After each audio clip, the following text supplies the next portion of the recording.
Breaking news చూస్తున్నాం. అమరావతి రాజధానిలో రెండో దశ భూ సమీకరణపై మాజీ సీఎం జగన్ ఆగ్రహం వ్యక్తం చేశారు. మొదటి దశలో తీసుకున్న భూమిని అభివృద్ధి చేయకుండా మళ్లీ రెండో దశ ఎందుకని ప్రశ్నించారు. నేషనల్ మీడియా వేదికగా సీఎం చంద్రబాబు చేస్తున్న తీరును జగన్ తప్పుపట్టారు. రాజధాని పేరుతో తొలి విడతలో తీసుకున్న 50,000 ఎకరాల భూమి అభివృద్ధికే 1,00,000 కోట్లు అవసరమని చంద్రబాబు చెప్పారని, ఆ 1,00,000 కోట్లు ఎప్పుడు వస్తాయో ఎలా వస్తాయో తెలియదని వ్యంగ్యంగా వ్యాఖ్యానించారు. భూములు ఇచ్చిన రైతులకు ఇప్పటికీ ఎలాంటి పరిహారం అందక కన్నీరు మున్నీరవుతున్నారని అన్నారు. ఇంకా రెండో దశ పేరుతో చేపడుతున్న భూములను తన బినామీలు దోచుకోవడానికే ప్రభుత్వం సేకరిస్తోందని జగన్ ఆరోపించారు.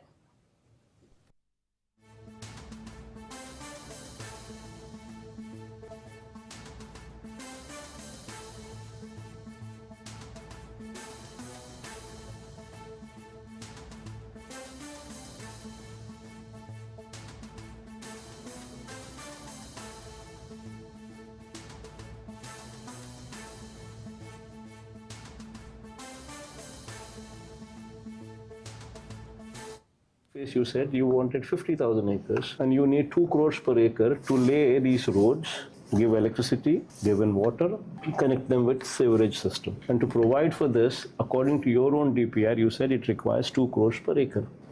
Probably because of your scams, or probably because of reasons known to you alone. Now you and your benamis have procured land here, so you've decided the capital here. Now for 50,000 acres, at the rate of 2 crores per acre, according to your own DPR, it costs 1 lakh crores. Now this 1 lakh crores, God knows when it's going to come, God knows how it's going to come. Forget about that aspect. Now you want to add one more 50,000 acres of land. You want to add another 50,000 acres of land, which costs you another 1 lakh crores. So you're actually talking about 2 lakh crores requirement, 1 lakh acres of land you want to develop. What kind of insanity is this when the first 50,000 acres itself is not developed? When the farmers are crying about it, that what have you done? Why did you take our land? We are left with nothing now. And there is no development also because of 1 lakh crores that is required to lay the roads, to lay the drainage, to lay the current, to lay the sewerage. So this is the situation there. You're talking about acquiring another 50,000 acres. So the insanity is prevailing. ఇదే అంశానికి సంబంధించి మరిన్ని updates మా ప్రతినిధి రమేష్ అందిస్తారు. రమేష్, అమరావతి ప్రాంతంలో రెండో విడత భూ సమీకరణకు సంబంధించి భూసేకరణకు సంబంధించి ప్రభుత్వం తీసుకున్నటువంటి నిర్ణయాన్ని వైసీపీ అధినేత మాజీ ముఖ్యమంత్రి జగన్మోహన్ రెడ్డి తప్పుపడుతూ ఉన్నారు.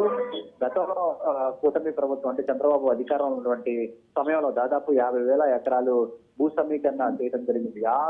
ఆ భూమికి సంబంధించి దాన్ని ఇంతవరకు సరిగా ఉపయోగించడం లేదని కూడా గతంలోనే వైసీపీ ఆరోపించింది. మళ్ళీ ఇప్పుడు రెండో విడతసారి అధికారంలోకి వచ్చిన తర్వాత మళ్ళీ రెండో విడత మూడో విడత భూ సేకరణకు ఏదైతే ప్రభుత్వం నిర్ణయం తీసుకుందో దీన్ని వైసీపీ తీవ్రంగా వ్యతిరేకిస్తూ ఉంది.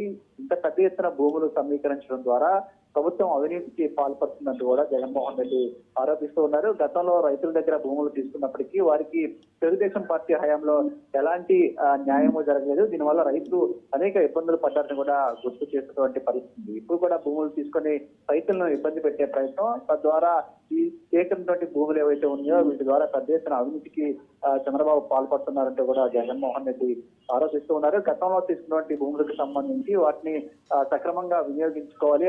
అప్పుడు ఏదైతే రైతులకు హామీ ఇచ్చారో ఆ హామీని అమలు చేయాలి. అంతేకాని మళ్ళీ ఈ రకంగా రెండో విడత భూములు సేకరణకు నిర్ణయం తీసుకోవడం సరైనది కాదని కూడా జగన్ అభిప్రాయపడుతున్నటువంటి పరిస్థితి కూడా ఉంది. అంతేకాకుండా గతం నుంచి కూడా వైసీపీ ఒక విషయాన్ని పదే చెప్తూ ఉంది.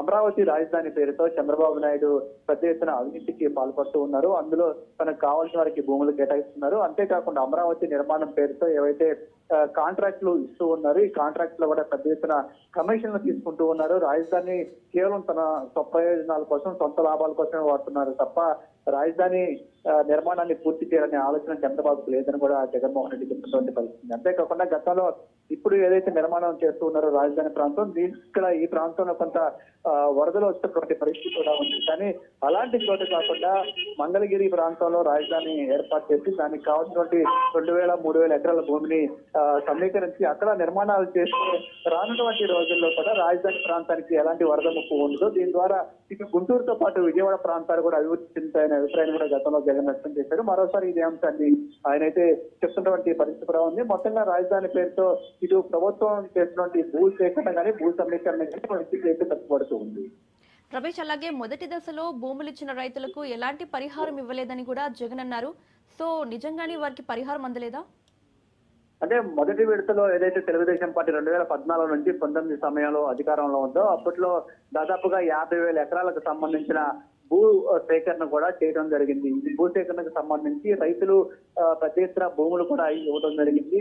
తమ ప్రాంతంలో రాజధాని వస్తే ఈ ప్రాంతం అంతా అభివృద్ధి చెందుతుంది, తద్వారా విద్య ఉద్యోగ ఉపాధి అవకాశాలు ఇవన్నీ కూడా లభిస్తాయంటూ పెద్ద ఎత్తున రైతులు కూడా ఇచ్చారు. అయితే రైతులు భూములు ఇచ్చినటువంటి సందర్భంలో వారికి అభివృద్ధి చేసినటువంటి స్థలాలను ఇస్తాము, ప్లాట్లను ఇస్తాము, అంతేకాకుండా రైతులకి నష్టపరిహారం కూడా చెల్లిస్తామని ప్రభుత్వాలు హామీ ఇచ్చింది. కానీ అప్పట్లో ఇదేవి కూడా ఆచరణకు నోచుకున్నటువంటి పరిస్థితి కూడా లేదు. రైతులకి ఏవైతే హామీ ఇచ్చారో ఆ హామీని ఏమీ కూడా అమలు చేయలేదు. కొంతమంది రైతులు కూడా ప్రభుత్వం అప్పట్లో వ్యవహరించిన తీరును తప్పుపట్టినటువంటి పరిస్థితి కూడా ఉంది. ఇటీవల కాలంలో కూడా రెండో విడత భూసేకరణకు సంబంధించి ప్రభుత్వం ఇటు రైతులతో మాట్లాడుతున్నటువంటి సందర్భంలో రైతులు ఒకే విషయాన్ని చెప్తున్నారు. గతంలో మీరు అనేక హామీలు ఇచ్చారు, ఈ హామీలు ఇంతవరకు అమలు చేయలేదు, మళ్ళీ ఇప్పుడు భూసేకరణకు సిద్ధమయ్యారు, దీనివల్ల మాకు ఎలాంటి ప్రయోజనాలు చేకూరుస్తారనే విషయాలు చెప్పాలి. అంతేకాకుండా గతంలో వచ్చినటువంటి హామీలు ఏవైతే ఉన్నాయో ఆ హామీలను ఇంతవరకు ఎందుకు అమలు చేయలేదని నిలదీసినటువంటి పరిస్థితి కూడా ఉంది. అయితే గతంలో అనేక హామీలు ఇచ్చినప్పటికీ వాటిలో కొన్ని మాత్రమే మిగిలినటువంటి హామీలు అమలు కాలేదు. ఆ తర్వాత వైసీపీ అధికారంలోకి వచ్చిన తర్వాత రైతులకు సంబంధించి కొన్ని సమస్యలు పరిస్థితిగా ప్రయత్నం చేసింది. అయితే రాజధాని ఇక్కడ నుంచి తరలిస్తామని ఒక ప్రకటన చేసింది. దాని ద్వారా పెద్ద ఎత్తున ఉద్యమాలు కూడా వచ్చాయి. మళ్ళీ ఇప్పుడు అమరావతి ఇప్పుడు మళ్ళీ కూటమి ప్రభుత్వం అధికారంలోకి వచ్చినటువంటి నేపథ్యంలో ఆ రైతులను ఆదుకోవాలని వైఎస్ఆర్ కాంగ్రెస్ పార్టీ చెప్తూ ఉంది. అదేవిధంగా రెండో విడత భూసేకరణ ఏదైతే ఉందో దాన్ని కూడా నిలుపుదల చేయాలనే డిమాండ్ అయితే చేస్తూ ఉంది. రమేష్, అలాగే రెండో దశ పేరుతో చేపడుతున్న ఈ భూములను తన బినామీలు దోచుకోవడం కోసమే ప్రభుత్వం సేకరిస్తోందని ఆరోపిస్తున్నారు జగన్. ఇందులో వాస్తవం ఎంత?